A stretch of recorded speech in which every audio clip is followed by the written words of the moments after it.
Eu cumprimento aos amados irmãos com a paz de nosso Senhor e Salvador Jesus Cristo. Estamos iniciando mais uma videoaula da Escola Bíblica Dominical da Igreja Apostólica Verdade e Vida. Eu quero lembrar aos irmãos que, além dessas videoaulas, nós também disponibilizamos um esboço escrito em formato PDF de cada uma das lições. E caso os irmãos tenham interesse nesse material, nós estaremos deixando o link para download logo abaixo do vídeo. Basta clicar na opção Mostrar Mais, que o link estará lá. E caso algum irmão prefira receber esse esboço por e-mail, basta nos informar o seu endereço de e-mail que nós estaremos cadastrando e de forma automática os irmãos estarão recebendo todas as semanas esse esboço. E eu lembro também aos irmãos que todos os materiais que são disponibilizados para apoio aos alunos e aos professores, eles não substituem as aulas presenciais. E no caso da nossa igreja, essas aulas acontecem todos os domingos às 16 horas. E eu aproveito também, irmãos, para pedir para cada um de vocês que se inscrevam no nosso canal, para que possam receber informações de forma automática quando nós postarmos novos vídeos. E também quero pedir para os irmãos que compartilhem os nossos materiais através das suas redes sociais, ajudando desta forma a divulgar a palavra de Deus. Nós estamos estudando neste segundo trimestre de 2017 o tema O Caráter do Cristão, moldado pela palavra de Deus e provado como ouro. E a lição de hoje é a lição de número 13, é a última lição deste trimestre, que o título é Jesus Cristo, o modelo supremo de caráter. Bom, vamos ver então agora quais são os tópicos que nós estaremos abordando nesta videoaula. Primeiro, como de costume, faremos uma introdução. Aí no primeiro tópico, Jesus de Nazaré, o Filho do Homem. E neste tópico teremos 3 subtópicos: sua origem humana, sua entrada no mundo, seu desenvolvimento humano e espiritual. No próximo tópico, seu ministério e caráter supremo. Aí teremos 2 subtópicos: o caráter exemplar de Jesus, o ministério de Jesus. Aí depois, no terceiro tópico, a morte, ressurreição e volta de Cristo. E aqui teremos também 2 subtópicos: a morte de Cristo, exemplo supremo de amor, a ressurreição de Jesus e a sua vinda em glória. E por fim, teremos aí, como de costume também, a nossa conclusão. Irmãos, reparem que no segundo tópico, nós temos aqui um subtópico em vermelho. Na revista existem 3 subtópicos, todos eles focando ali no caráter de Cristo. Só que como o título do tópico é Seu Ministério e Caráter Supremo, então eu decidi colocar todo o conteúdo referente ao caráter no primeiro tópico, que é o caráter exemplar de Jesus, e criar um segundo tópico para falar do ministério de Jesus. Tá? Então é por isso que ele está em vermelho, até porque o título é Seu Ministério e Caráter Supremo. Então esses são os tópicos que serão abordados nesta videoaula. Bom, iniciando então, vamos aí à nossa breve introdução. Muito bem, como os irmãos sabem, na lição de hoje nós estaremos encerrando os estudos desse segundo trimestre de 2017, onde nós tivemos aí o privilégio de estudar sobre o caráter cristão, o caráter do cristão. E o estudo desse trimestre, ele foi dividido, os irmãos se recordam também, em 3 blocos. Tá? No primeiro bloco nós tivemos aí a lição de número 1, que foi uma lição introdutória ao tema do trimestre. Aí no segundo e maior bloco nós tivemos 11 lições, da lição 2 até a lição 12, onde nós falamos sobre o caráter, tendo como base aí a história de homens e mulheres diversas, aí, homens e mulheres da Bíblia, né? Homens e mulheres de Deus. E no terceiro e último bloco, que compreende aí a lição de hoje, nós vamos falar sobre o maior exemplo, como o próprio título da lição diz, né? O modelo supremo de caráter, que é o nosso Senhor e Salvador Jesus Cristo.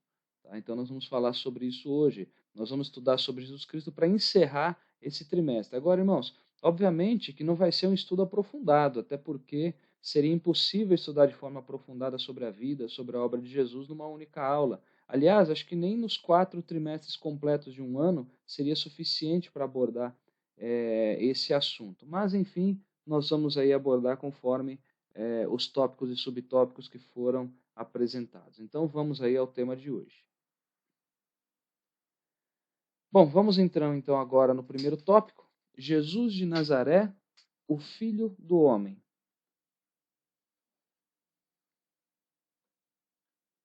E no primeiro subtópico, nós temos aí sua origem humana.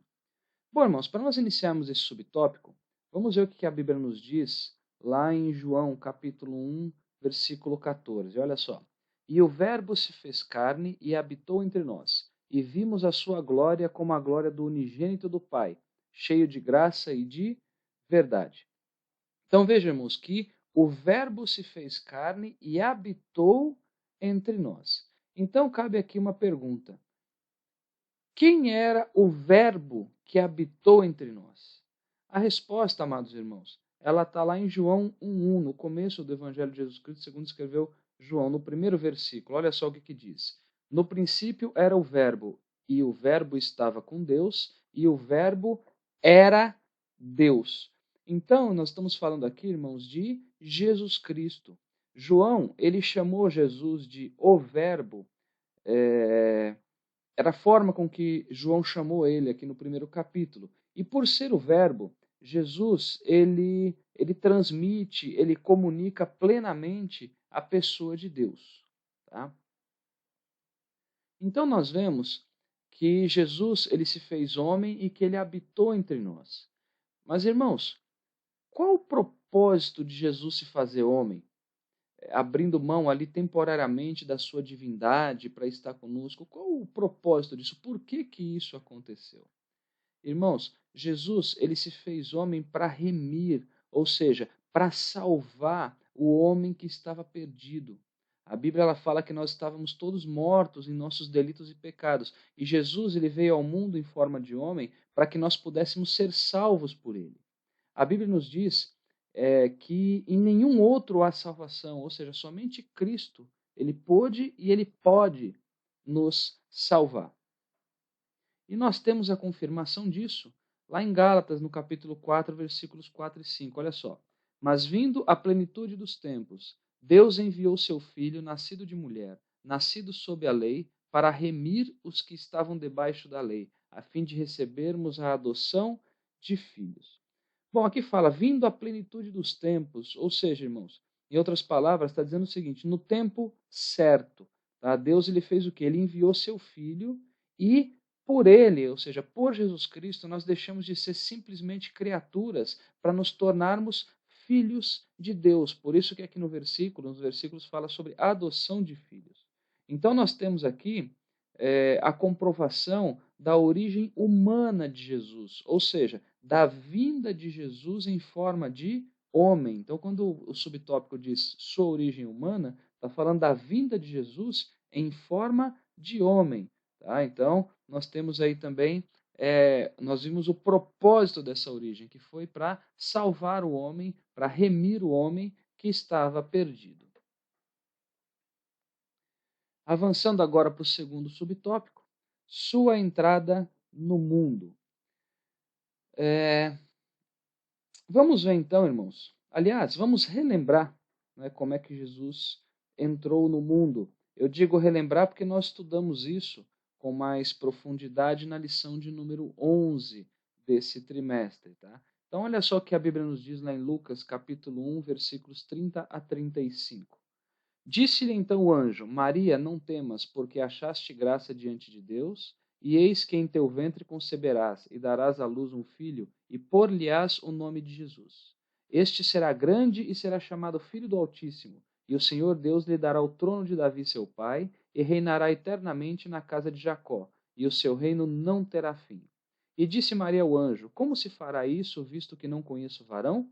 E respondendo o anjo, disse-lhe, descerá sobre ti o Espírito Santo, e a virtude do Altíssimo te cobrirá com a sua sombra, pelo que também o santo que de ti há de nascer será chamado Filho de Deus.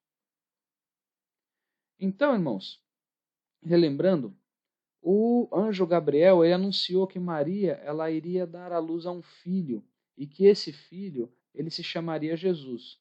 Só que Maria ela ficou espantada, ela perguntou para o anjo como seria possível ela dar à luz se ela ainda era virgem, ou seja, ela não tinha tido relações íntimas ainda com José, que na ocasião era o seu noivo. Então, o anjo ele deixa claro que o filho ele seria concebido de forma sobrenatural, ele seria concebido pelo poder do Espírito Santo. Então a Bíblia nos mostra que Maria, ela crê pela fé. Mesmo aquilo parecendo impossível aos olhos humanos, porque ela era virgem, ela não tinha tido contato com o homem, mas ela acreditou, ela recebeu pela fé. E além de crer, ela demonstrou naquele momento também submissão, porque ela respondeu para o anjo, conforme Lucas 1,38, olha só. Disse então Maria: Eis aqui a serva do Senhor, cumpra-se em mim segundo a tua palavra. E o anjo ausentou-se dela.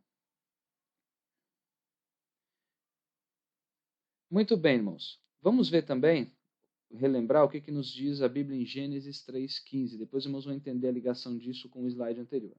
E porém inimizade entre ti e a mulher, e entre a tua semente e a sua semente. Esta te ferirá a cabeça, e tu lhe ferirás o calcanhar. Então, os irmãos sabem que essa passagem de Gênesis 3,15 é chamada de proto-evangelho. Lembrando que proto significa aquilo que vem antes, significa primeiro.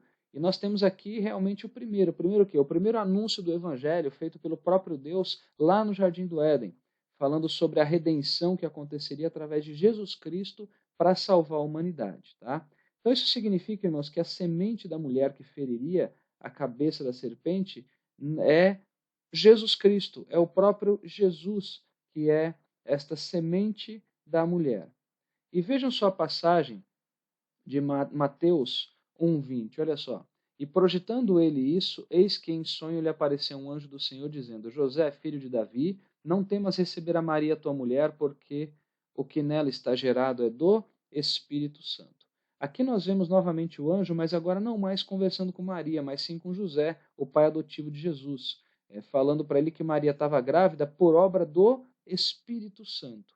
Então, ou seja, irmãos, resumindo, Jesus ele foi gerado de forma sobrenatural, pelo poder do Espírito Santo. Tá? Então, fechando esse subtópico, que é sua entrada no mundo, Jesus ele entrou no mundo de que maneira? Nascido de mulher, sendo filho de Maria e filho de José. Não concebido através de relação íntima, de relação sexual, mas de forma sobrenatural pelo poder do Espírito Santo. E caso os irmãos queiram se aprofundar um pouco mais sobre esse tema, saber um pouco mais, aí eu recomendo assistirem os vídeos das lições 11 e 12 desse trimestre. Tá? Nesse subtópico a gente só está fazendo uma recordação porque é um tema que está repetido. Tá? Então ele entrou no mundo desta maneira, nascido de mulher, nascido de uma virgem, para confirmar a profecia que havia sido dada através do profeta Isaías, que era de uma virgem que ele nasceria. Ele foi gerado de forma sobrenatural. Então, a sua entrada no mundo foi exatamente desta maneira. Bom, entrando agora no terceiro subtópico, seu desenvolvimento humano e espiritual.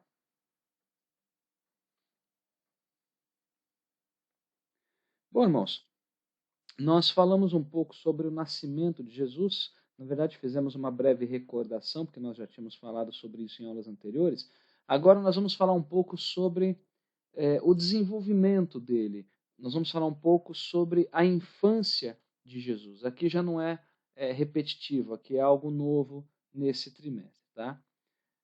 Um ponto muito relevante no contexto aí da infância de Jesus é o fato de que seus pais eles eram tementes a Deus. Nós podemos comprovar isso no fato dos seus pais serem cumpridores da lei dada ao povo de Israel por Deus a partir de Moisés, ou seja, Deus dando a Moisés a lei e o povo recebendo esta lei. E os pais de Jesus, eles eram seguidores, eles eram cumpridores dessa lei. Tá? Então, esse é um ponto muito relevante para a gente entender, para contextualizar essa questão do desenvolvimento humano e espiritual, essa questão da infância de Jesus. Tá? E nós temos algumas comprovações disso. Então, rapidamente. Primeiro, Jesus ele foi circuncidado no 8º dia, como mandava a lei, e nessa ocasião que ele recebeu o seu nome de Jesus. O anjo já tinha dito qual seria o nome dele, mas ele foi efetivamente nomeado neste momento. Jesus, por ser o primogênito, foi cumprido aquele mandamento da santificação, da consagração do primogênito a Deus. Foi cumprido também aquele ritual de purificação da mãe, conforme nós vimos na lição 11, daqueles 40 dias, 33 dias de purificação, depois dos 7 dias da imundícia, após a circuncisão do filho. Que mais? José e Maria, depois de 40 dias de Jesus nascido, na verdade, exatamente 41 dias, Jesus foi levado ao templo para ser apresentado ao Senhor. José e Maria, eles iam todos os anos para Jerusalém para comemorar as festas, e os irmãos sabem que eles sempre levavam Jesus com eles. Enfim, e esses fatos, eles nos levam a algumas conclusões importantes sobre a infância de Jesus. Então, primeira conclusão,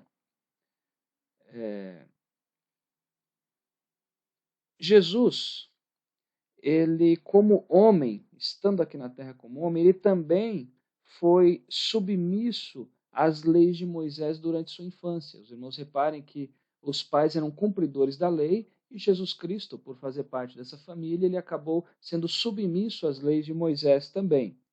Um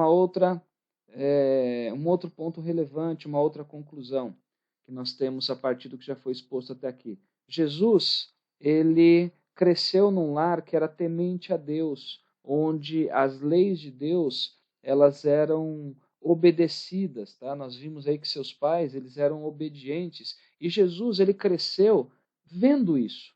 Ele cresceu observando essa obediência. Aqui tem um ponto interessante para nós refletirmos, né? Nós que somos pais ou aqueles que pretendem ser pais.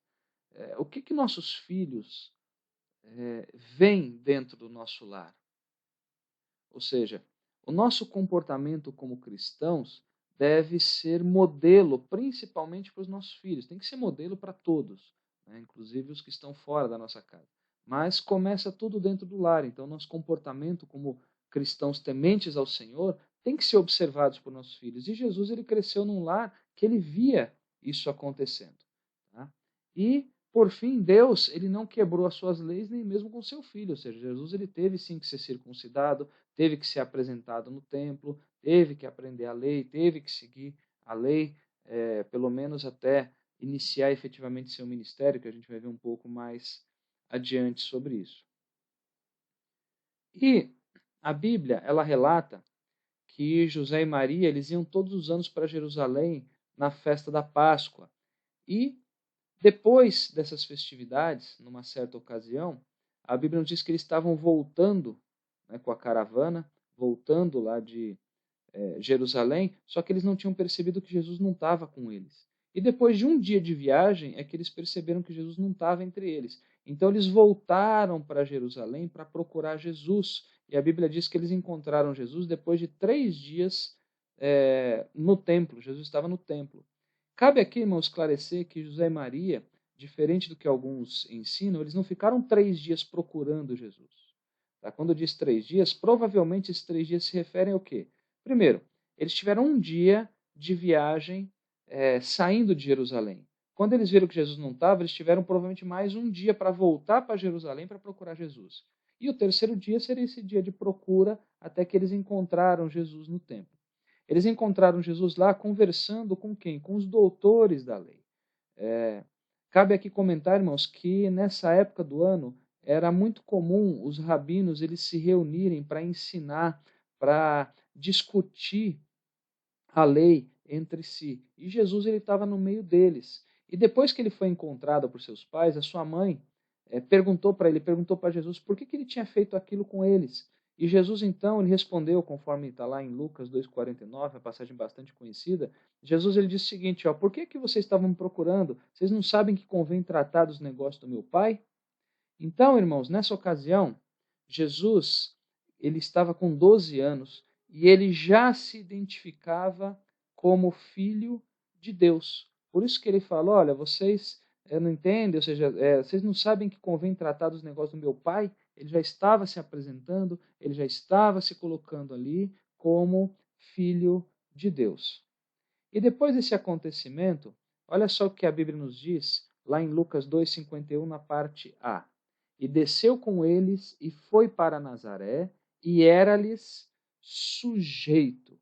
Tá? Então nós temos aqui, irmãos, 2 pontos importantes a saber. Primeiro, Jesus, ele era obediente, e essa obediência ela começou dentro de casa, ela começou na família, ela começou com a sujeição aos seus pais. O versículo é muito claro, dizendo que Jesus era sujeito a José e Maria. Então ele era uma pessoa obediente, né? E ele permaneceu assim, desta forma. Isso começou dentro lá. Segunda coisa que a gente pode ver aqui, Jesus, ele sabia que ainda não tinha chegado o momento do início do seu ministério. Então, por isso, ele voltou para Nazaré, onde ali ele permaneceria sujeito a seus pais, aguardando de forma paciente até o momento do início do seu ministério, tá? Então, irmãos, Jesus, ele viveu uma vida normal, ele nasceu, ele cresceu como qualquer outro menino da sua idade, lá nos seus dias, e ele viveu como nós também, só que com uma grande diferença, ele viveu como nós, mas sem pecado. Tá? Então eu estou aqui contextualizando para a gente falar sobre esse desenvolvimento humano e espiritual de Jesus. E olha só o que a Bíblia nos diz sobre a infância de Jesus, lá em Lucas 2,52, no final do capítulo 2 do Evangelho de Jesus, segundo escreveu Lucas. Olha só.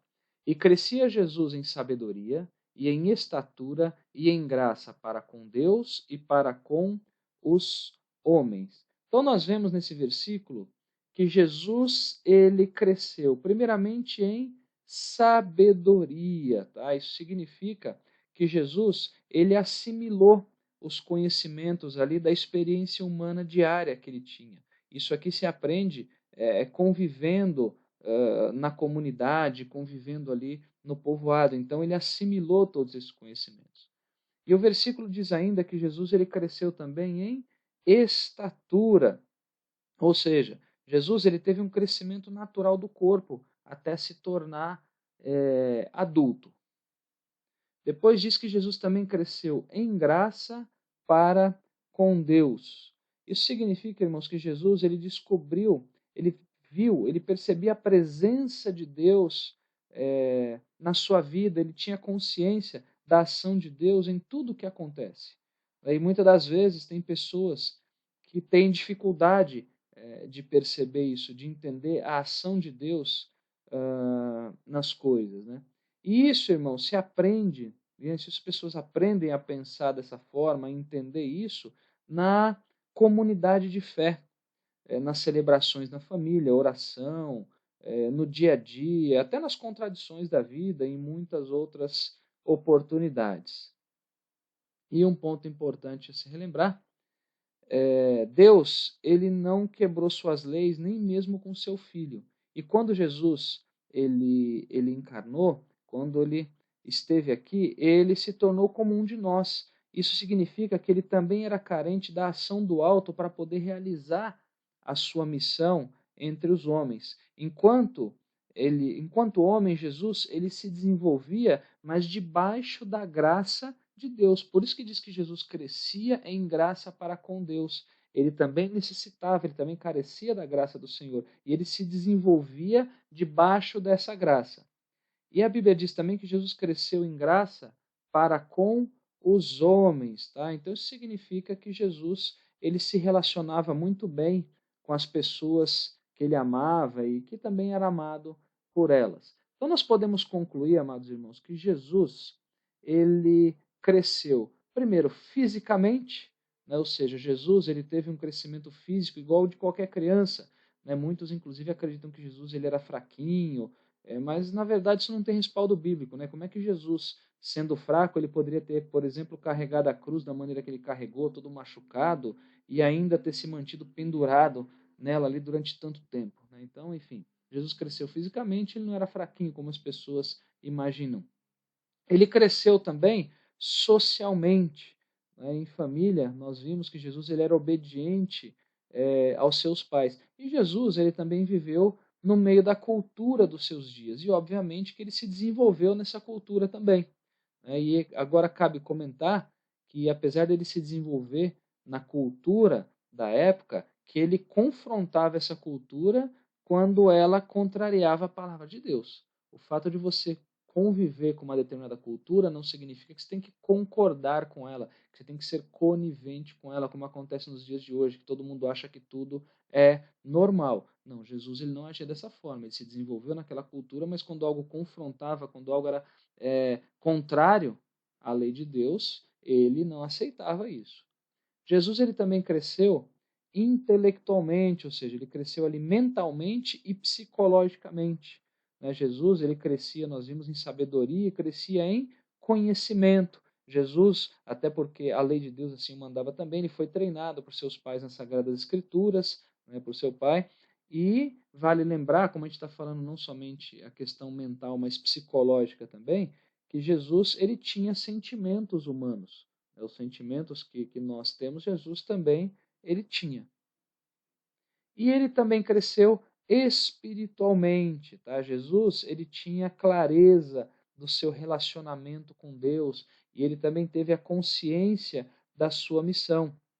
Então reparem, irmãos, que o desenvolvimento de Jesus, ele foi equilibrado, tanto no aspecto físico, no aspecto biológico e social, quanto no aspecto espiritual. E como nós comentamos em outra aula, eu quero reiterar aqui que, infelizmente, muitos pais eles incentivam o desenvolvimento biológico e até social dos seus filhos, mas eles acabam negligenciando, eles acabam deixando de lado o desenvolvimento espiritual.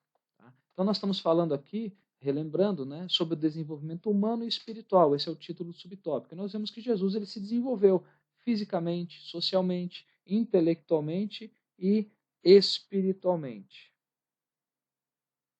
E como nós vimos, né, Lucas 2,52 fala sobre o crescimento de Jesus. Esse versículo 52 é o último versículo do capítulo 2. E no capítulo 3, nós já temos aí a narração do batismo de Jesus. E entre Lucas 2,52 e Lucas 3,1, passaram-se cerca de 18 anos. Tá? Então, ou seja, existe um hiato, existe uma lacuna entre os 12 anos e os 30 anos de idade de Jesus. Existe uma lacuna que a Bíblia não nos mostra, não nos descreve. Mas durante esse período, Jesus ele esteve aonde? Ele esteve em Nazaré. A Bíblia diz que ele esteve lá e que ele era sujeito aos seus pais. Então, neste período de 18 anos, nós vemos que Jesus ele viveu em anonimato, né? Ele viveu uma vida de silêncio, porque a Bíblia não relata, né, nada sobre isso. Não que ele não estivesse fazendo nada, não é isso, irmãos, mas nós não temos informação. Nós sabemos que ele viveu uma vida em família, que ele se sujeitou a seus pais, nós sabemos também que ele trabalhou, né, antes de exercer o seu ministério. Jesus ele aprendeu uma profissão, ele aprendeu com seu pai a ser carpinteiro e possivelmente ele trabalhou para ajudar no sustento da família também. Mas uma coisa importante, nesse período Jesus ele esperou pacientemente até o momento determinado pelo Pai para que ele pudesse exercer o seu ministério. E cabe aqui comentar que muitas pessoas, elas não querem esperar o tempo de Deus nas suas vidas. Elas são impacientes. Então, elas acabam querendo antecipar as coisas. E daí elas passam a ter consequências devido às suas precipitações. Tá? Bem, irmãos, então a partir de Lucas 3:1, após o batismo de Jesus, inicia-se o seu ministério aqui na terra. E Jesus, nessa ocasião, ele já estava com 30 anos de idade. Então, nessa ocasião, inicia-se o ministério de Jesus. E no próximo tópico, nós vamos falar em mais detalhes exatamente sobre esse tema, sobre o ministério de Jesus. Bom, então nós fechamos aqui esse subtópico sobre o desenvolvimento humano e espiritual de Jesus, falando aí um pouco sobre a infância de Jesus. E agora nós vamos entrar no próximo tópico. Ou então, avançando agora para o segundo tópico, seu ministério e caráter supremo. E o primeiro subtópico, o caráter exemplar de Jesus. Irmãos, se nós fôssemos falar sobre as qualidades, sobre as virtudes de Jesus, sobre as qualidades do seu caráter, o assunto ele ia ser muito extenso e obviamente que a gente ainda não conseguiria falar tudo sobre Jesus. É impossível alguém querer falar tudo sobre Jesus. Então, nós vamos aqui discorrer sobre as qualidades que o comentarista ele considerou na revista. Tá? Então, nós falaremos aí sobre as seguintes qualidades, sobre as seguintes características. Nós vamos falar sobre a humildade e a mansidão de Jesus. Nós vamos falar sobre a misericórdia e a compaixão de Jesus. Nós vamos falar sobre o espírito pacificador de Jesus e nós vamos falar sobre o amor de Jesus.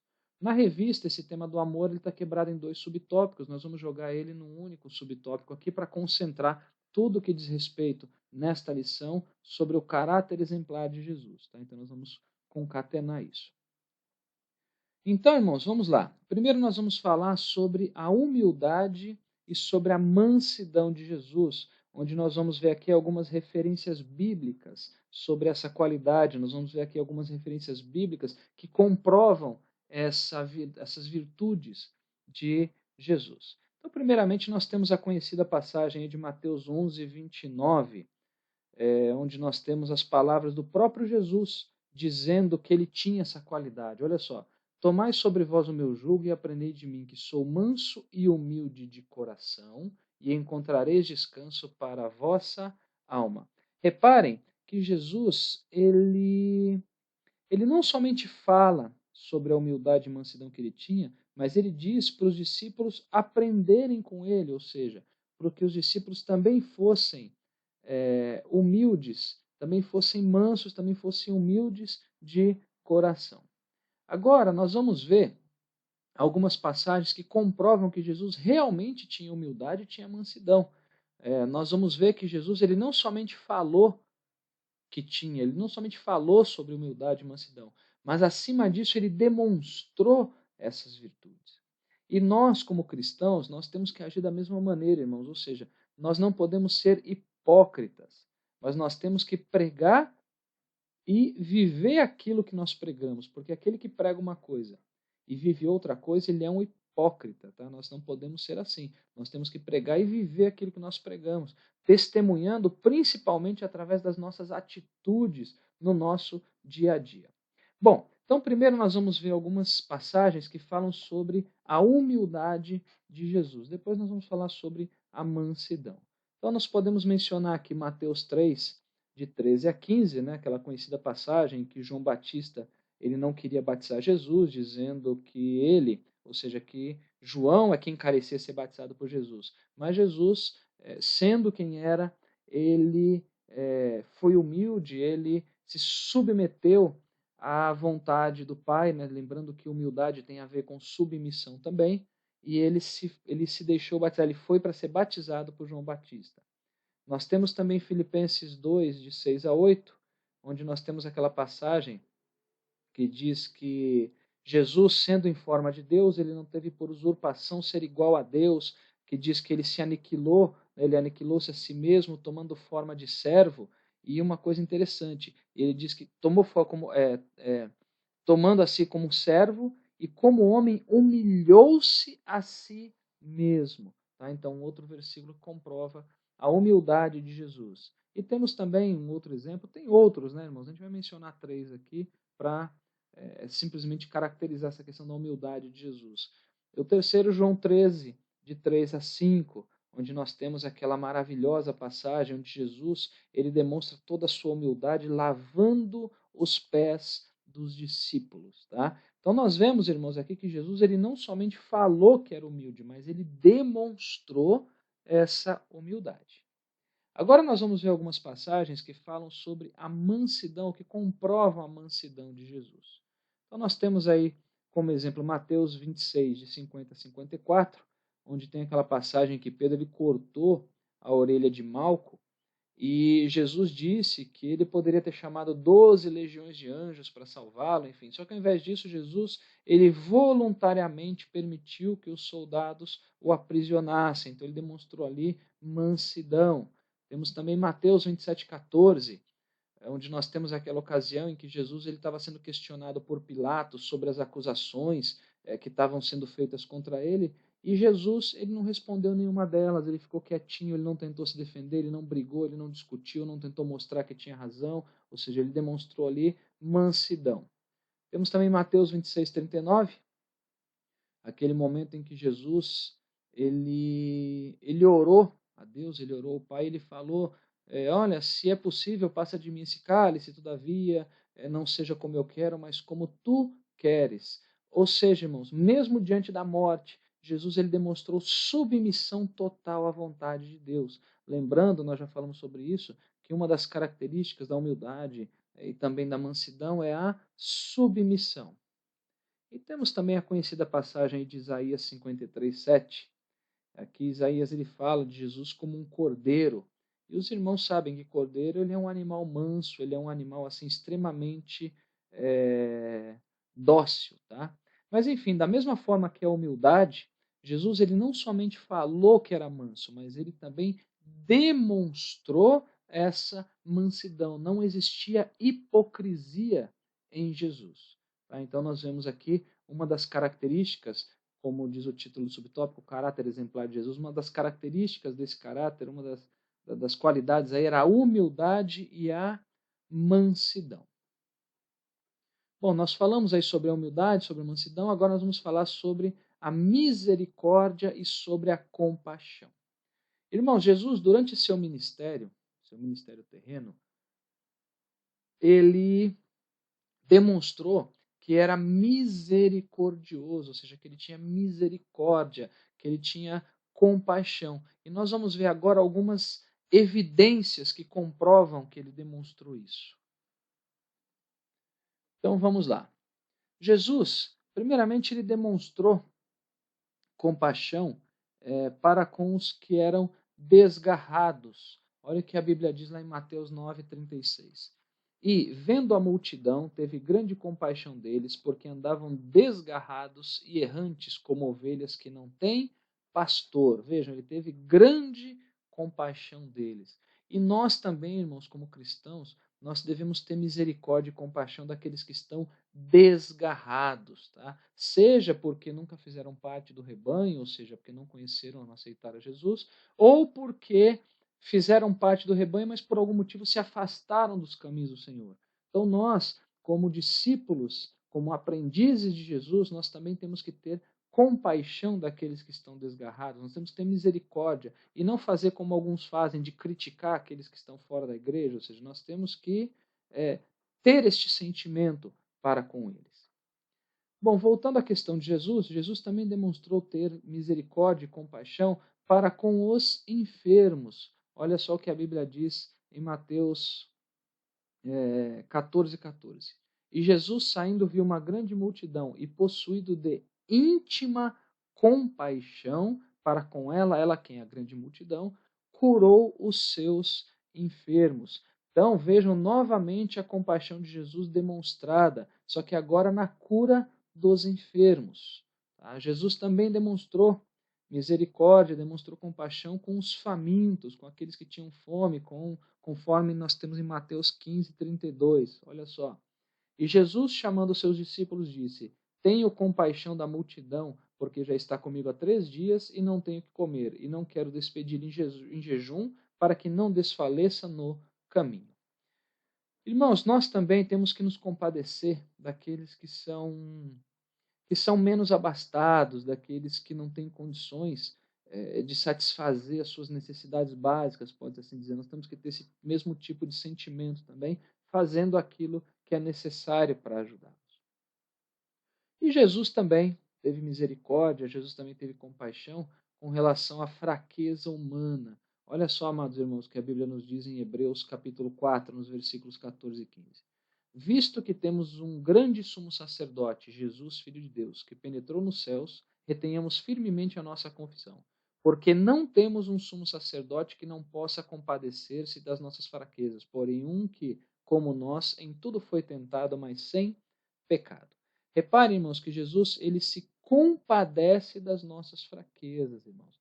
Não porque ele conhece as nossas fraquezas de forma teórica, mas pelo fato de ter experimentado, como diz a Bíblia, por ter sido tentado em tudo, mas com uma grande diferença em relação à humanidade. Ele foi tentado, mas ele não pecou. Tá? Então nós temos aqui algumas comprovações também da misericórdia e da compaixão do Senhor Jesus, que são características do seu caráter exemplar. Falamos aí sobre humildade, sobre mansidão, falamos sobre misericórdia e compaixão. Agora vamos falar um pouco sobre o espírito pacificador de Jesus, essa qualidade que ele tinha também. Aqui nós vamos mencionar apenas 2 versículos aí comprovando essa qualidade de Jesus. Primeiro podemos mencionar 2 Tessalonicenses 3,16. Ora, o mesmo Senhor da paz, vos dê sempre paz de toda maneira. O Senhor seja com todos vós. Vejam que aqui Paulo diz que Cristo, ele é o Senhor da paz. Depois nós temos também Mateus 5,9. Bem-aventurados os pacificadores, porque eles serão chamados filhos de Deus. Aqui nós temos aí uma parte daquela conhecida passagem do Sermão do Monte, onde Jesus ele fala sobre as bem-aventuranças, dizendo que os pacificadores, eles são bem-aventurados, ou seja, eles são mais do que felizes. E os irmãos sabem que Jesus, ele sempre pregou sobre a necessidade de ser pacífico, não somente no sentido da pessoa ser pacífica com os outros, mas dela ser um agente pacificador também, ajudar os outros a ter paz. Uma coisa é nós sermos pessoas pacíficas, ou seja, não sermos pessoas geradoras de contendas, por exemplo. E outra coisa é nós sermos pacificadores, ajudarmos outras pessoas a serem da mesma forma. Tá? E nós sabemos que Jesus ele pregou sobre a importância de ser pacífico, sempre ensinando por exemplo, ali, sobre a importância da reconciliação, sobre a importância do perdão, que caracterizam essa questão de ser pacífico também. Bom, avançando, vamos agora falar sobre uma outra característica do caráter exemplar de Jesus, falando aí sobre o amor de Cristo, sobre a principal de todas as virtudes do seu maravilhoso caráter. Aqui, amados irmãos, se nós fôssemos falar sobre amor, daria para estender essa aula assim durante o dia todo e ainda não daria para falar tudo, para enumerar todos os exemplos bíblicos de amor que Jesus nos deixou. Então, por isso, nós vamos ver aqui 2 dos vários versículos que falam aí sobre o amor de Cristo. Então vamos ver primeiro aí João 15:9. Como o Pai me amou, também eu vos amei a vós. Permanecei no meu amor. Então aqui Jesus está declarando que ele amou, ele ama os discípulos. E podemos mencionar também Mateus 22, de 37 a 39. E disse-lhe, amarás o Senhor teu Deus de todo o teu coração, de toda a tua alma, de todo o teu pensamento. Este é o primeiro e grande mandamento. E o segundo, semelhante a este, é, amarás o teu próximo como a ti mesmo. Então aqui Jesus, ele fala sobre o resumo de toda a lei, né? Sobre o mandamento do amor. E nós sabemos que Jesus, ele não somente falou sobre amor, mas ele demonstrou amor também. Irmãos, que gesto de amor poderia ser maior do que entregar sua própria vida pela humanidade? Então nós vemos que Jesus, ele demonstrou esse grande amor, um amor que ninguém consegue ter esse mesmo amor.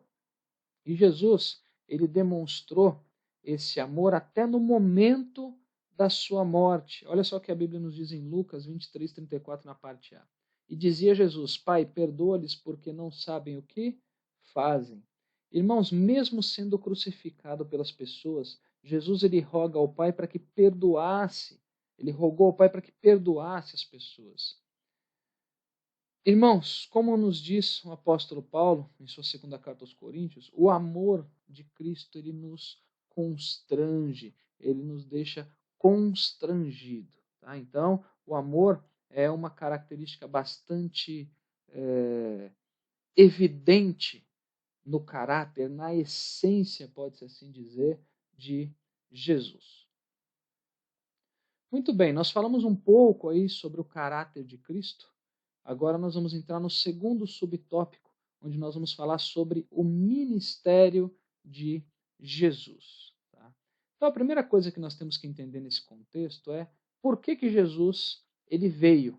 E a Bíblia nos responde isso lá em 1 João, no capítulo 3, no versículo 8, na parte B. Olha só. Para isto o Filho de Deus se manifestou, ou seja, para isto o Filho de Deus veio, para desfazer as obras do diabo. Ou seja, Jesus ele veio para desfazer as obras do diabo, incluindo, obviamente, o quê? O pecado e também as suas consequências. Mais adiante os irmãos vão entender por que eu estou falando sobre isso. E em seu ministério, com esse propósito de desfazer as obras do diabo, incluindo o pecado e suas consequências, no seu ministério Jesus, ele demonstrou ter poder e autoridade, né? Primeiramente sobre as doenças, sobre as enfermidades e também sobre a morte física. Ele demonstrou também ter poder e autoridade sobre as forças da natureza. E ele demonstrou também ter poder e autoridade sobre os demônios, tá? Irmãos, no final desse subtópico, eu estarei mostrando para os irmãos uma tabela com a relação dos milagres de Jesus nessas três áreas, né, sobre as doenças e morte física, sobre força da natureza e sobre demônios. Uma tabela mostrando, inclusive, as passagens bíblicas, né, para referência aí dos irmãos, nessa relação de milagres de Jesus, nessas três áreas de demonstração de poder e de autoridade. Então, nós vamos falar, primeiramente, aí sobre a sua autoridade, a autoridade que Jesus tinha sobre as doenças e sobre a morte física. Tá? Todos nós sabemos que Jesus, ele esteve em diversas ocasiões diferentes curando os enfermos. E quando nós falamos em curas, as curas elas estão presentes em toda a Bíblia Sagrada, só que cabe comentar o seguinte, por exemplo, no Antigo Testamento, a cura ela tinha como base principal a oração intercessória. Se a gente avançar para Atos dos Apóstolos, os discípulos eles curavam os enfermos em nome de Jesus. Agora, no ministério de Jesus, a gente está falando do ministério de Jesus, que é o título subtópico. No ministério de Jesus, ele curava os enfermos por sua própria autoridade. Tá? Então, não era como era no Antigo Testamento ou como era na época de Atos dos Apóstolos, mas ele curava devido à sua própria autoridade. E a motivação de Jesus para curar os enfermos era a compaixão, era a misericórdia que ele sentia. Nós já falamos um pouco sobre compaixão e misericórdia de Cristo. E esta era a motivação para essas curas. Diferente, por exemplo, do que acontecia no judaísmo, que ali havia uma tendência de ligar, né, de associar a doença, a enfermidade, a um pecado qualquer, ou associar essa enfermidade com a ira divina. Ou seja, irmãos, os judeus eles achavam que as doenças elas eram fruto de pecados pessoais e por isso muitos judeus eles não tinham compaixão daqueles que estavam doentes, daqueles que estavam enfermos. Agora, diferente deles, Jesus ele curava os enfermos, movido ali de compaixão, movido de misericórdia. Então, enquanto os judeus julgavam, achando que se a pessoa estava doente é porque ela estava em pecado ou porque Deus estava irado com ela, Jesus ele tinha compaixão, ele tinha misericórdia e isso levava a curar os enfermos. Jesus, nós sabemos que ele curou muitos enfermos, que ele ressuscitou mortos, porém, nós temos que entender que o objetivo principal era a salvação. Nós temos a comprovação disso em algumas passagens bíblicas, irmãos. Olha só. Primeiro, nós temos os sinais. Né? Os sinais, é como está no slide dos irmãos, os sinais servem para confirmar a palavra. Então, os sinais, incluindo as curas, incluindo aí as ressurreições, eles servem para confirmar a palavra, como está lá em Marcos 16:20. E eles, tendo partido, pregaram por todas as partes, cooperando com eles o Senhor e confirmando a palavra com os sinais que se seguiram. Amém. Então, os sinais confirmam a palavra e a palavra leva os homens à fé, como diz Romanos 10:17. De sorte que a fé pelo ouvir e o ouvir pela palavra de Deus. Então, os sinais confirmam a palavra leva os homens à fé, e a fé, ela traz a salvação, conforme está lá em Efésios 2:8. Porque pela graça sois salvos por meio da fé, e isso não vem de vós, é dom de Deus. Ou seja, irmãos, a cura e a ressurreição de mortos, esses milagres não eram um fim em si mesmos. O principal era e sempre será a salvação. É uma bênção através do poder do Espírito Santo, uma pessoa ser curada, um morto ressuscitar, isso é uma bênção sim, mas o propósito principal tem que ser sempre a salvação. Tem pessoas que hoje só pregam cura, libertação, milagres, prodígios, maravilhas, e não se fala mais sobre a necessidade do posicionamento da pessoa em relação a Jesus, sobre a salvação em si. Então, recapitulando, os milagres, eles não são um fim em si mesmos. O principal tem que ser sempre a salvação. Tá? E para nós refletirmos ainda nesse contexto das curas e da ressurreição aí dos mortos, olha só. Jesus tinha poder sobre o pecado e sobre suas consequências, nós falamos sobre isso. A cura dos doentes e a ressurreição dos mortos demonstram a realidade presente do reino de Deus, porém a plenitude desse reino só se consumará na volta de Cristo, onde não estaremos mais sujeitos à morte e enfermidades, assim como era antes da entrada do pecado. E a imunidade contra a morte e as doenças virá somente na glorificação. Ou seja, irmãos, resumindo isso aqui, nosso corpo ele continua e ele vai continuar sujeito às enfermidades, sujeito à morte física. Por quê? Porque a vitória completa ela só vai vir depois que Jesus vier buscar a sua igreja. Daí então nós não vamos estar mais sujeitos a tudo isso. E glórias a Deus por isso. Tá? Bom, nós falamos então um pouco sobre o poder e a autoridade de Jesus sobre as doenças e sobre a morte física. Como eu comentei no final do subtópico, eu coloco uma tabela de quais foram esses milagres, tá? Para não estender muito esse subtópico. Aí depois os irmãos podem estudar com mais calma. Agora vamos falar sobre a autoridade de Jesus, sobre o poder e a autoridade que Jesus tinha, sobre as forças da natureza e sobre os demônios. E para isso nós vamos usar como base, nós vamos ler rapidamente a passagem de Lucas no capítulo 8, nos versículos 22 a 39. Vamos ler rapidamente, depois os irmãos podem ler com calma essa passagem. Então vamos lá. E aconteceu que, num daqueles dias, entrou num barco com seus discípulos e disse-lhes: Passemos para o outro lado do lago, e partiram. E navegando eles, adormeceu, e sobreveio uma tempestade de vento no lago, e enchiam-se de água, estando em perigo. E chegando-se a ele, o despertaram, dizendo: Mestre, mestre, perecemos. E ele, levantando-se, repreendeu o vento e a fúria da água. E cessaram, e fez-se bonança. E disse-lhes: Onde está a vossa fé? E eles, temendo, maravilharam-se, dizendo uns aos outros: Quem é este que até os ventos e a água manda e lhe obedecem? E navegaram para a terra dos Gadarenos, que está defronte da Galiléia. E quando desceu para a terra, saiu-lhe ao encontro, vindo da cidade, um homem que desde muito tempo estava possesso de demônios, e não andava vestido, nem habitava em qualquer casa, mas nos sepulcros. E quando viu a Jesus, prostrou-se diante dele, exclamando e dizendo com grande voz: Que tenho eu contigo, Jesus, filho do Deus Altíssimo? Peço-te que não me atormentes, porque tinha ordenado ao espírito imundo que saísse daquele homem, pois já havia muito tempo que o arrebatava. E guardavam no preso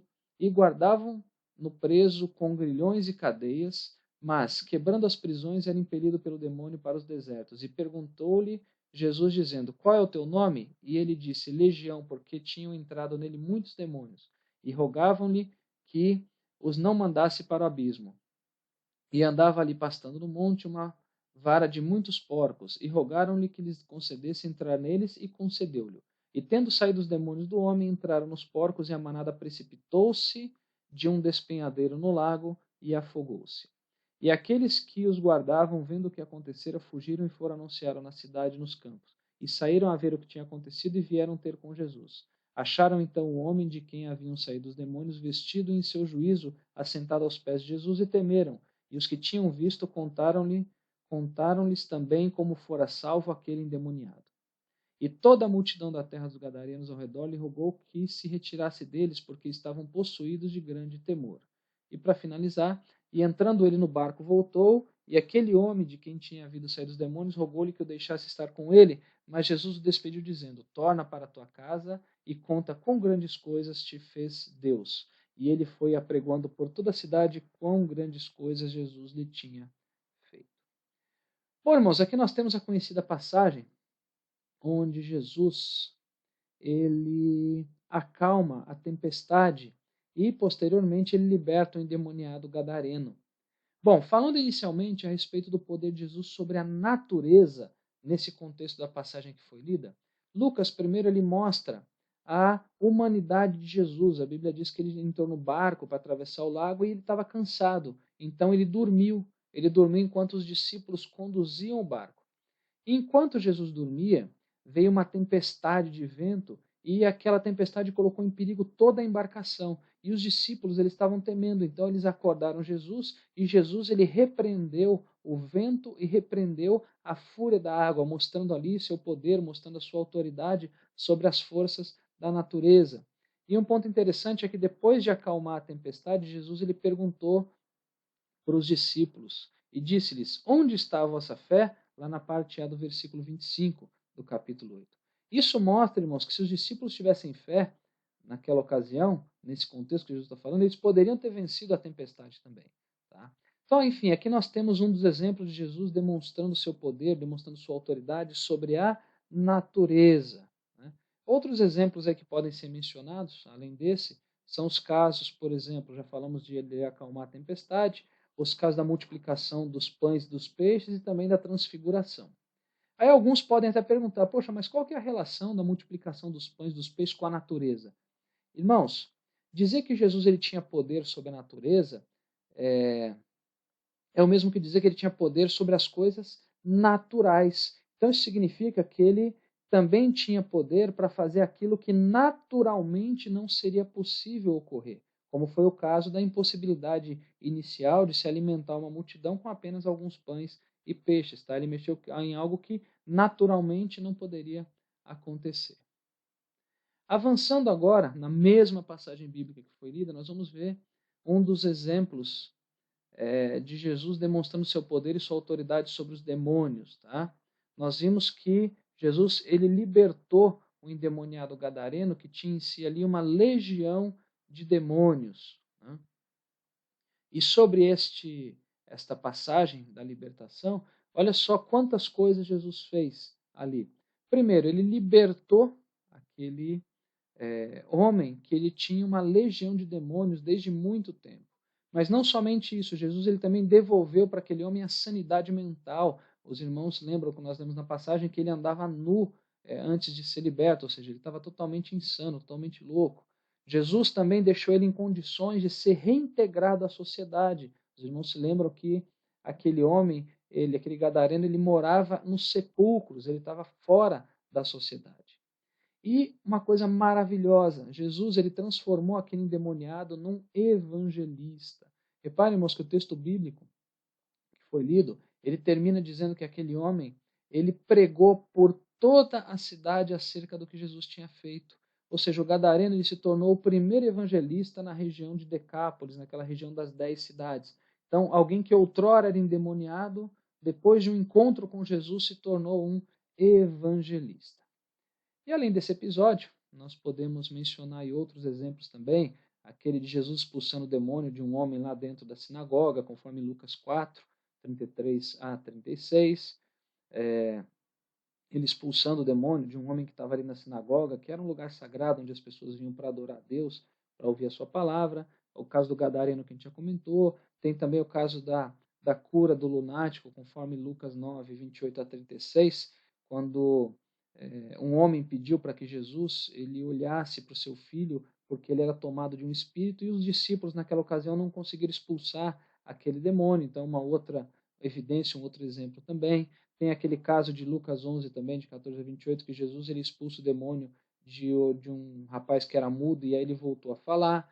Tem também o caso da mulher encurvada, que ela tinha um espírito de enfermidade, ela andava encurvada há 18 anos, Jesus expulsou aquele espírito dela também, que está lá em Lucas 13, de 10 a 17. Tá? Então, enfim, nós vemos aí exemplos vimos, né, exemplos do poder da autoridade de Jesus sobre as doenças, enfermidades e também sobre a morte, e agora vimos sobre o poder e a autoridade de Jesus sobre as forças da natureza e os demônios. Tudo isso tem a ver com o ministério de Jesus. Né? Jesus ele demonstrava tudo isso no seu ministério. E como eu tinha comentado com os irmãos, eu vou mostrar aqui, mas de forma muito rápida, uma tabela que inclusive ela está na Bíblia de Estudo Pentecostal e que tem a relação de milagres de Jesus e as suas respectivas passagens bíblicas. Então aqui nós temos uma relação dos milagres de Jesus referentes à cura e libertação. Tá? Então tem aí na primeira coluna qual o milagre, né? A cura do leproso, o servo daquele centurião romano, da sogra de Pedro, os 2 homens de Gadara, o paralítico, a mulher do fluxo de sangue, os 2 cegos, endemoniado mudo, e nós temos as referências em cada em cada livro, né, dos evangelhos, Mateus, Marcos, Lucas e João. Aqui nós temos, continuando aí, cura e libertação, o homem da mão mirrado, o endemoniado surdo-mudo, a filha da mulher cananeia, o menino endemoniado, 2 cegos, incluindo Bartimeu, o surdo-mudo, o endemoniado que entrou na sinagoga, um cego de Betsaida, também tem aí suas referências bíblicas. Ainda sobre cura e libertação, vejam que Jesus fez muitas curas e libertações, da mulher paralítica, do homem hidrópico, dos 10 leprosos, o servo do sumo sacerdote, o filho de um oficial do rei, o paralítico do tanque de Betesda e o cego de nascença. Temos aqui agora alguns milagres de Jesus revelando o seu poder sobre a natureza, onde ele acalma a tempestade, ele andando sobre o mar, alimentando 5.000 pessoas no primeiro episódio, depois alimentando mais 4.000 pessoas, a moeda que foi encontrada no peixe, a figueira que secou, a pesca maravilhosa, águas transformando em vinho, e mais uma pesca milagrosa também.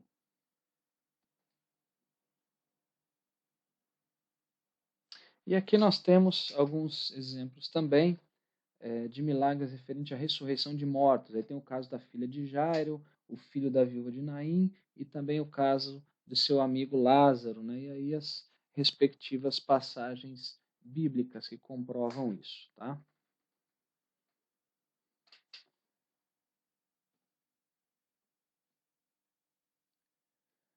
Bom, irmãos,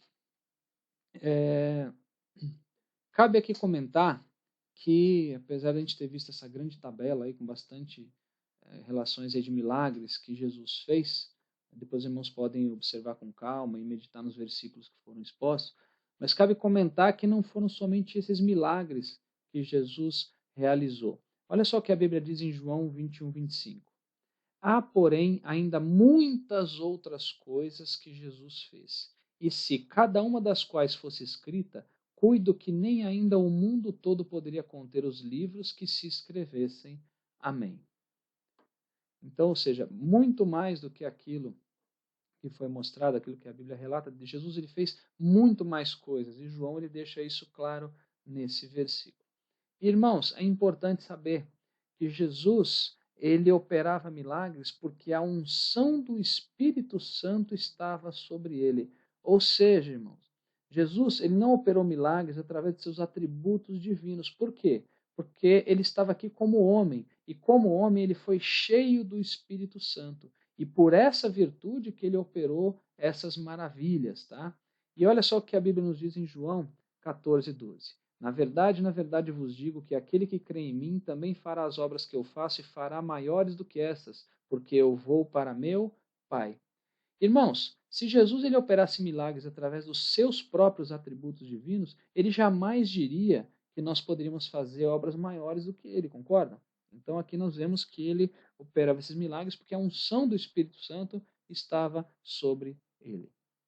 Então, enfim, nós vimos aí alguns pontos referentes ao ministério de Jesus. Foi um ministério marcado por curas, foi um ministério marcado por milagres, prodígios, maravilhas, por libertações, por demonstração de poder e autoridade sobre as forças da natureza.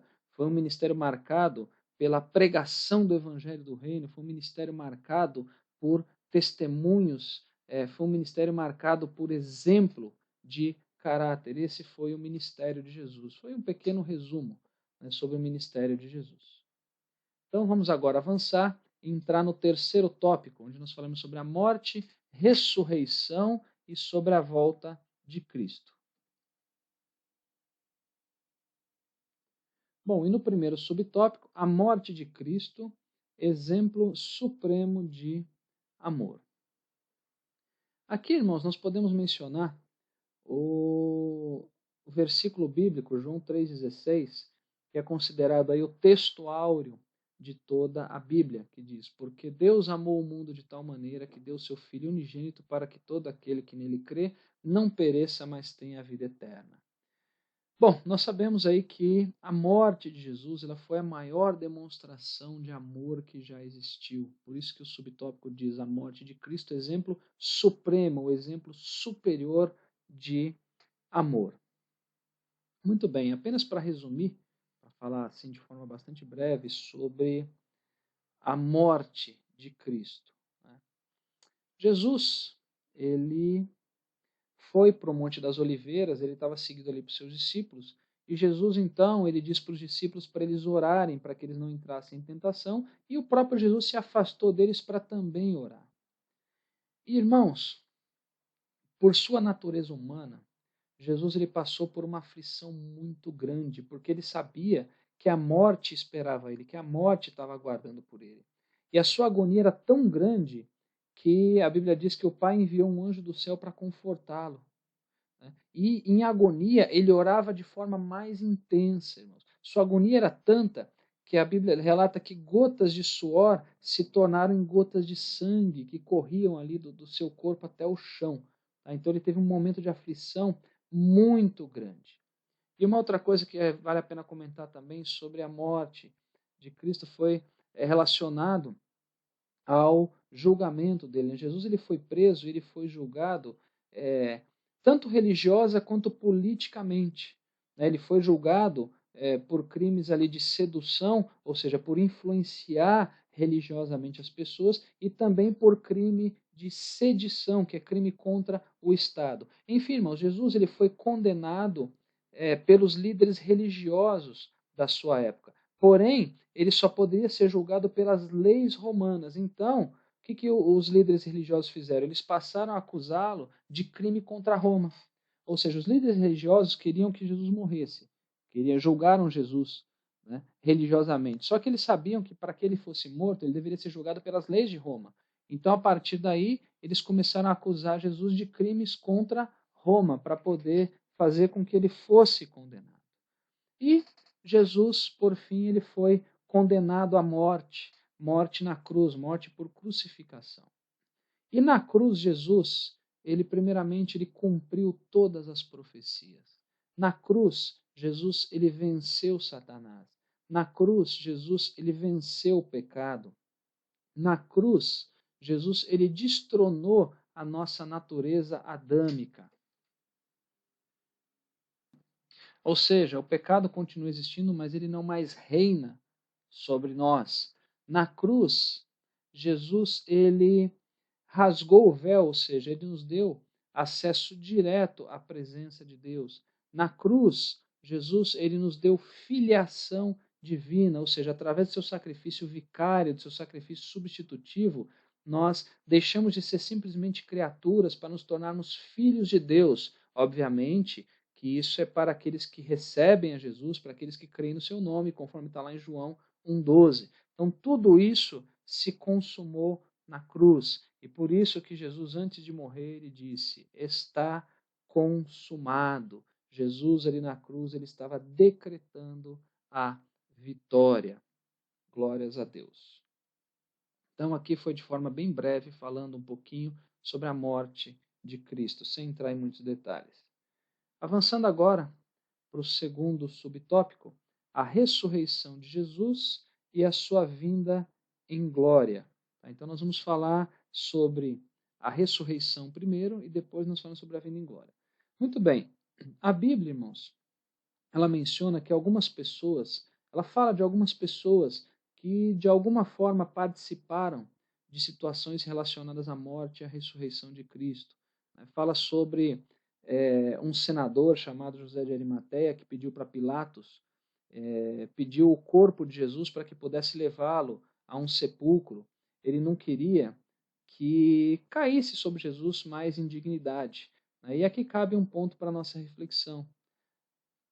José de Arimateia, ele era um senador e ele usou a sua posição na sociedade para, de alguma forma, tentar honrar Jesus. Será que nós temos usado a nossa posição na sociedade para evitar que o nome do Senhor se torne indigno, como fez José de Arimateia? Então nós temos que refletir nisso. A Bíblia fala também de um grupo de mulheres que acompanhavam Jesus e diz que elas vieram elas viram, elas observaram em qual sepulcro ele tinha sido colocado. Elas voltaram, elas prepararam uma série de especiarias, de unguento, e depois voltaram para o sepulcro no domingo pela madrugada para quê? Para ungir o corpo de Jesus. Elas queriam fazer uma última homenagem, ungindo o corpo do Senhor. E elas sabiam também que o sepulcro ela ia ter uma pedra na entrada, e elas teriam dificuldade para cumprir aquele propósito, mas elas não desistiram. E fica aqui para a nossa reflexão. Será que nós nos mantemos firmes em nossos propósitos com Jesus, mesmo diante das dificuldades? Ou será que o menor sinal de dificuldade faz com que a gente desanime, com que a gente mude o nosso propósito? Nós temos que pensar nisso também, tá? E, ainda falando sobre a ressurreição, para a surpresa daquelas mulheres, quando elas chegaram no local, aquilo que elas achavam que era uma dificuldade, que elas encontrariam uma pedra, na verdade a pedra ela já tinha sido removida. E elas entraram no sepulcro, só que elas não encontraram mais o corpo de Jesus. E aí, dois homens, a Bíblia diz, com vestes resplandecentes, eles apareceram. E elas ficaram com medo, elas ficaram atemorizadas, elas se prostraram ali com o rosto no chão. E eles, conversando com elas, esses dois homens, eles perguntaram por que elas estavam buscando um vivente entre os mortos. E eles então disseram que Jesus ele não estava lá, que ele havia ressuscitado. Então, nesse momento, elas lembraram das próprias palavras de Jesus, de que ressuscitaria, e elas acreditaram, elas creram, elas tiveram fé. E aí elas saíram daquele sepulcro e elas foram anunciar para os 11 apóstolos, só que eles não acreditaram no primeiro momento. Eles não acreditaram. Enfim, depois a Bíblia diz que Jesus ele se encontrou com dois discípulos na Emaús, que eles estavam tristes, que eles estavam desanimados, mesmo depois que as mulheres disseram que Jesus tinha ressuscitado, eles estavam desanimados ainda. E Jesus então falou com eles e perguntou por que eles estavam tristes, enfim. Só que eles não reconheceram que era Jesus. Então eles contaram para ele sobre a morte de Jesus, sobre a morte do Mestre, e eles convidaram Jesus, que foi até a casa deles. E aí Jesus foi, se sentou à mesa, ele tomou o pão, abençoou e deu o pão para eles. E aí nesse momento, irmãos, a Bíblia diz que os olhos deles se abriram e eles conheceram que era Jesus. Só que aí Jesus desapareceu. Então, eles correram até Jerusalém para contar para os apóstolos. E nesse interim, o próprio Jesus, ele apareceu para os discípulos. Irmãos, os discípulos eles viram a Jesus, mas eles, por causa da alegria, eles ainda não estavam acreditando. E aí Jesus, ele falou sobre as escrituras com eles. E então a Bíblia diz que aí abriu o entendimento deles para as escrituras. E eles só acreditaram depois de terem seu entendimento aberto por Jesus. Por isso que existe muito incrédulo nos dias de hoje, porque eles ainda não tiveram seu entendimento aberto por Jesus. Eles só vão acreditar quando Jesus abrir o entendimento deles. Por isso que nós temos que pregar Jesus para eles. E Jesus, então, a gente está falando da ressurreição ainda, ele dá instruções para os discípulos, dizendo que que eles passariam a ser testemunhas de tudo. E lembrando para eles que no nome de Jesus eles tinham que pregar o arrependimento, eles tinham que pregar a remissão dos pecados em todas as nações, começando ali, obviamente, por Jerusalém. E Jesus levou os discípulos dele até Betânia, ali abençoou os discípulos, se apartou deles e foi levado ao céu. Mas vejam que Jesus deu instruções claras para os discípulos, dizendo que eles tinham que pregar o arrependimento e a remissão dos pecados. Então, cabe aqui algumas perguntas para a nossa reflexão, irmãos. Será que nós temos pregado o arrependimento e a remissão dos pecados? Ou será que nós temos trocado a mensagem da cruz por palavras persuasivas, por palavras baseadas em psicologia, por palavras baseadas em técnicas de autoajuda? Será que nós estamos pregando o que Jesus ordenou? Ou será que nós estamos pregando o que as pessoas gostam, o que as pessoas querem ouvir? Nós temos que refletir isso, irmãos. Nós temos que fazer a diferença. Nós não podemos nos corromper como muitos já se corromperam. Nós temos que cumprir a missão que o Mestre nos delegou. E, enfim, para terminar esse subtópico, a Bíblia diz que eles voltaram com grande júbilo, ou seja, com grande alegria para Jerusalém, e que eles estavam sempre no templo, louvando e bendizendo a Deus. E eu quero fechar esse subtópico dizendo o seguinte, olha, reparem que eles iam sempre para o templo. Ou seja, nós podemos entender isso como um alerta para aqueles chamados desigrejados, ou seja, aqueles que entendem que não é necessário ir para a igreja, que basta orar em casa e que está tudo bem. Irmãos, nós temos sim que orar, nós temos sim que ler, nós temos sim que meditar na palavra em nossos lares. Só que também é importante nós nos reunirmos na igreja para cultuarmos ao Senhor, sim, isso é muito importante. Tá? Muito bem, irmãos, nós falamos aí sobre a ressurreição de Jesus, agora nós vamos falar um pouco sobre a sua vinda em glória, porque o comentarista ele coloca esse ponto também. Apesar dele falar muito brevemente, foram poucas linhas, né? Nós vamos falar um pouco sobre a vinda de Jesus em glória. Então, irmãos, quando nós falamos sobre a vinda de Cristo, na primeira coisa, nós não podemos confundir a sua vinda para buscar a igreja no arrebatamento com a sua vinda em glória. São dois momentos diferentes, tá? Existem diferenças entre esses dois momentos. E nós vamos ver rapidamente sobre essas diferenças, sobre as diferenças desses dois momentos. E caso os irmãos queiram se aprofundar mais nesse tema, eu recomendo que os irmãos assistam a videoaula referente à lição 9 do primeiro trimestre de 2016, tá? Então, vamos ver aí as principais diferenças entre a vinda de Jesus para buscar a sua igreja e a sua vinda em glória, tá? Eu vou apenas passar, irmãos, de forma muito breve. No esboço eu vou até detalhar um pouco mais para os irmãos, tá? Então, para não estender muito mais, eu vou passar de forma bastante breve aí sobre essas diferenças, tá? Então, vamos lá. Na primeira etapa da sua vinda, que é para buscar a sua igreja, isso daí vai acontecer em segredo. Olha só o que diz Mateus 24:36. Mas daquele dia e hora ninguém sabe, nem os anjos do céu, mas unicamente meu Pai. Obviamente, irmãos, quando a gente fala que a vinda de Jesus para buscar a sua igreja vai acontecer em segredo, não é que ninguém vai perceber que a igreja foi arrebatada. É que o segredo aqui diz respeito ao dia e à hora. Ninguém sabe quando vai acontecer. Já a vinda de Jesus em glória, ela vai ser pública, como diz Apocalipse 1:7.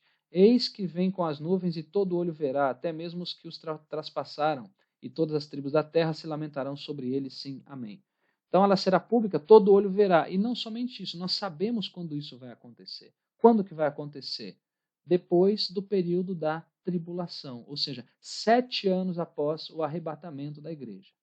Uma outra diferença, a vinda para buscar, a vinda de Jesus no arrebatamento vai ser para a igreja.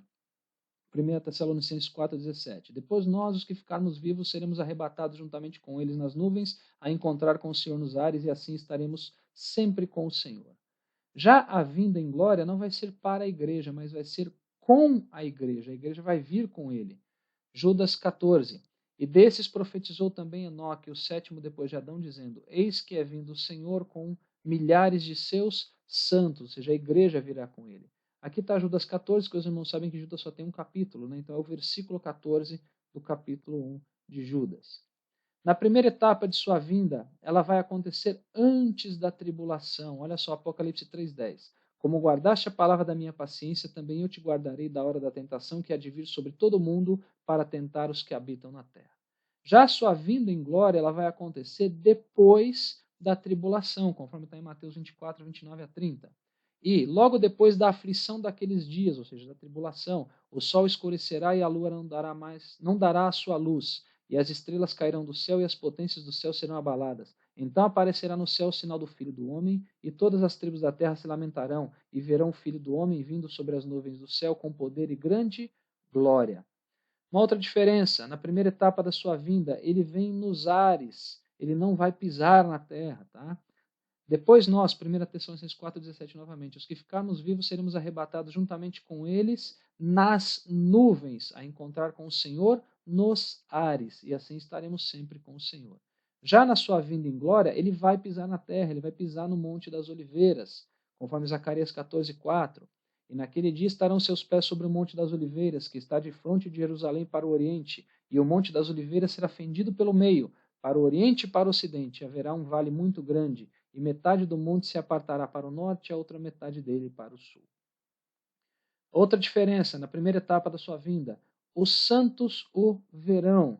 Depois nós, os que ficarmos vivos, de novo, 1 Tessalonicenses 4,17, seremos arrebatados juntamente com o Senhor nas nuvens, a encontrar com o Senhor nos ares, e assim estaremos sempre com o Senhor. Se nós vamos nos encontrar com ele, nós o veremos. Já na sua vinda em glória, todo olho verá, como Apocalipse 1:7 nos diz. Eis que vem com as nuvens e todo olho verá, até mesmo os que o traspassaram, e todas as tribos da terra se lamentarão sobre ele, sim. Amém. Mais uma diferença. Na primeira etapa da sua vinda para buscar a igreja, será um tempo de alegria. 1 João 3,2. Amados, agora somos filhos de Deus e ainda não é manifesto o que havemos de ser. Mas sabemos que quando ele manifestar, seremos semelhantes a ele, porque assim como é, o veremos. Vai ser um tempo de muita alegria, que nós seremos semelhantes a ele. Já a sua vinda em glória vai ser um tempo de lamentações, conforme Mateus 24:30. Então aparecerá no céu o sinal do Filho do Homem, e todas as tribos da terra se lamentarão, e verão o Filho do Homem vindo sobre as nuvens do céu com poder e grande glória. Uma última diferença aqui, na primeira etapa da vinda de Cristo. Os justos serão tirados dentre os ímpios. 1 Tessalonicenses 4,17 de novo. Ou seja, os justos eles serão arrebatados, eles serão tirados da terra, serão tirados do meio dos ímpios. Já na sua vinda em glória vai ser o contrário, os ímpios serão tirados dentre os justos, conforme está lá em Mateus 13, 40 e 42. Assim como o joio é colhido e queimado no fogo, assim será na consumação deste mundo. Mandará o Filho do Homem os seus anjos, e eles colherão do seu reino tudo o que causa escândalo e os que cometem iniquidade, e lançá-los-ão na fornalha de fogo, ali haverá pranto e ranger de dentes. Ou seja, na sua vinda em glória, que vai acontecer logo após o período da tribulação, que ele vai vir com seus anjos e com a igreja. Ele vai vir para acabar com a impiedade, para tirar os ímpios do meio dos justos. Né? E aí depois virão os eventos que se seguem, a batalha do Armagedon, depois o julgamento final, enfim, vai ter o estabelecimento do reino milenial, também tudo isso vai acontecer depois da sua vinda em glória. Tá? Então, quando a gente fala da vinda em glória, é importante saber dessas diferenças. Tem gente que acha que a vinda em glória é a vinda para buscar a igreja. Não, esta não é a vinda em glória. A vinda em glória é depois com a igreja. Né? Ou seja, vai ter o arrebatamento da igreja, vai acontecer o tribunal de Cristo, as bodas do Cordeiro, aqui na terra vai estar acontecendo 7 anos de tribulação, depois desse período, aí sim Jesus virá em glória. Muito bem, nós vimos aí de forma bastante breve, depois eu vou detalhar mais no esboço para os irmãos, as diferenças entre a vinda para buscar a igreja e a vinda em glória. Agora vejam novamente o que a Bíblia diz em Mateus 24:30. Então aparecerá no céu o sinal do Filho do Homem, e todas as tribos da terra se lamentarão e verão o Filho do Homem vindo sobre as nuvens do céu, com poder e grande glória. Irmãos, o versículo diz que todas as tribos da terra se lamentarão.